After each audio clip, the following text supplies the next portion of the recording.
নমস্কার, আমি ডাক্তার অভ্রনীল কর। আজকের এই এপিসোডে আমি আপনাদের সঙ্গে আলোচনা করব কোমরে ব্যথার সমস্যা নিয়ে। আপনারা অনেকেই আমাকে মেসেজ করছিলেন এই বিষয়ের উপর একটি এপিসোড করার জন্য। আমার ক্লিনিকেও কিন্তু এরকম অনেক পেশেন্ট আসেন কোমরে ব্যথার সমস্যা নিয়ে।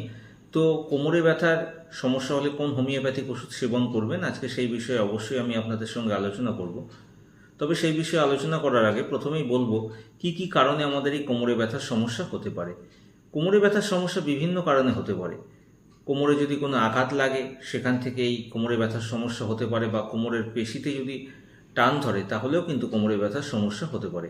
এছাড়াও আরও বিভিন্ন কারণ রয়েছে, যেরকম লাম্বার ডিস্ক প্রোলাপস যদি হয় সেক্ষেত্রে কোমরে ব্যথার সমস্যা হতে পারে, বা ডিস্ক ডিজেনারেশনের কারণেও কিন্তু এরকম সমস্যা হতে পারে। এছাড়াও স্পাইনাল স্টেনোসিসের কারণে এরকম কোমরে ব্যথার সমস্যা হতে পারে। আবার অ্যাঙ্কাইলোজিং স্পন্ডালাইটিসের কারণেও কিন্তু এরকম কোমরে ব্যথার সমস্যা হতে পারে।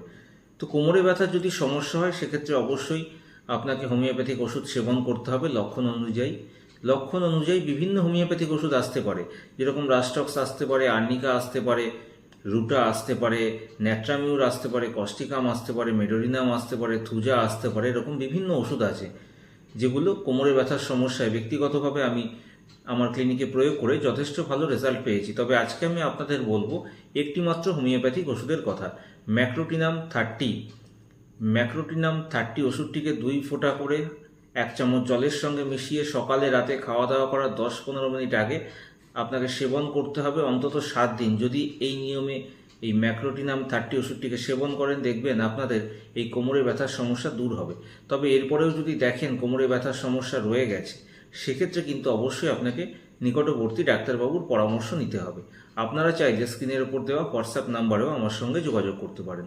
তো আজকের এই এপিসোডে আমি আপনাদের সঙ্গে আলোচনা করলাম কি কি কারণে কোমরে ব্যথার সমস্যা হয় এবং কোমরে ব্যথার সমস্যা হলে কোন হোমিওপ্যাথিক ওষুধ সেবন করবেন সেই বিষয়ে। আশা করি আজকের এপিসোডটি আপনাদের সবার ভালো লেগেছে। আজকের এপিসোডটি যদি আপনাদের সবার ভালো লাগে তাহলে অবশ্যই ভিডিওটিকে লাইক করবেন, শেয়ার করবেন। ধন্যবাদ।